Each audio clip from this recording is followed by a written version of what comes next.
Hello and welcome to another Mapipedia video. Here I'd like to talk about the AIDS-related deaths worldwide by country. This data came from the UNAIDS.org website. That's the data that actually shows the number of deaths by country over time. And we've also got some events down here in the Y section, which talk about a lot of the events that happened during the AIDS story to give you a bit more context to some of this other data. And that information has come from the HIV.gov website. So before I touch on some of these events, I just want to talk through some of this data here, this AIDS-related deaths data. So we've got data going from 1990, and the actual AIDS data runs out at the end of 2017, so the start of 2018, but the events have been going through to the end of 2019.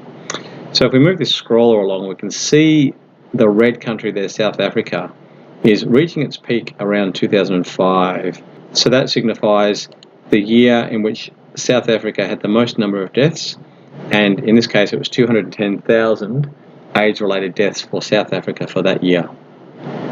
We can also see that there are a couple of other countries here, so if I move the scroller to the top of this sort of peak where there's two lines, they correspond to Zimbabwe and Kenya.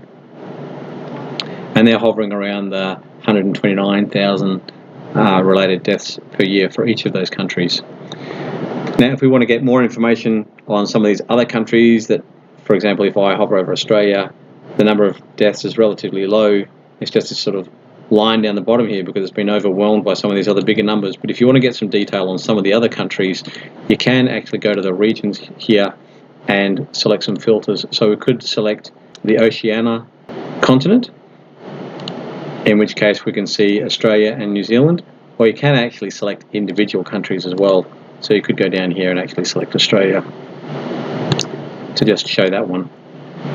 So you can go into the detail of the data if you want to. You could also, for example, just look at Asia, and all these scales, these rescale automatically depending on the options that you select, in Europe, South America. So let's turn all those back on for now.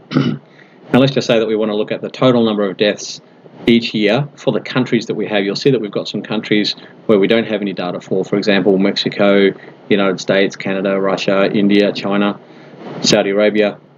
So if you do happen to know where I can get a hold of that data, let me know and I'll add it to this set. But for now, we're really just talking about the countries that have got colours on them, countries where we actually have data. So if we want to look at the total number of deaths for any particular year for the countries that we do have data, we can go to the graph option here, and we can select this. Under total, we can select sum, and it will draw this purple line, and we can see that the peak for the countries that we have data for was around sort of 2003, 2004, and the worst year was 1.46 million deaths in that year. And then if we want to look at the total number of deaths for the 30 years that we've got data for, from 1990 to nearly 2020, we can select this cumulative option, and we can see that across all these years for the countries that we have data for, the total number of deaths is a bit over 26 million. If I go back to the original values, you can see that even though 2003 was around the worst year with 1.46 million deaths, you can see that it's actually come down quite a long way. So there have been some amazing things happening to bring down the number of deaths per year. So I'll turn those totals back off. And now let's start talking through some of the event data. So each one of these bars represents a year, and each year lists a number of events that have happened during the AIDS story. So this page is really an attempt to try and show the AIDS-related deaths alongside the events so that people can understand the AIDS story a little bit more clearly. This is by no means a comprehensive story of what's happened with AIDS, but we're trying to sort of give some kind of context behind the data so that people can get an understanding as to why things are happening the way they are. For each year, there's quite a number of events that have been listed. They've been separated by these double equal signs, and the heading for a particular year is just sort of one or two of these events that have been highlighted. So in 1990, there's the possible transmission of HIV through a dental procedure. That was identified by the US Centers for Disease Control and Prevention. So if we go to the next year, we can see that in 1991, there was the Red Ribbon Project, which is essentially responsible for coming up with this design. In 1992, AIDS was the leading cause of death for men ages 25 to 44 in the US, and there was also a kit developed that could detect HIV in 10 minutes. In 1993, there was more research done on women and the impact of HIV and AIDS on women. In 1994, AIDS was the leading cause of death, not just for men, but for everyone between 25 and 44 in the US. There was also an oral HIV test developed. In 1995, the FDA approves the first protease inhibitor, which ushers in a new era of highly active antiretroviral therapy. In the next year, in 1996, there was a lot of optimism around antiretroviral therapy. In 1997, the AIDS-related deaths in the US declined by 47%. In 1998, AIDS-related mortality for African Americans is almost 10 times that of whites. It's just interesting also to look at these events in the context of where the global situation is in terms of where the increase is in the number of deaths. Even though some of these figures have been talking about US figures, which unfortunately we don't have the data for here, it's still interesting to put it in the backdrop of what's going on with the rest of the world. In 1999, HIV/AIDS is the 4th biggest killer worldwide. In 2000, AIDS was considered to have an impact on national security. It's the first time that a disease has been considered a threat to national security.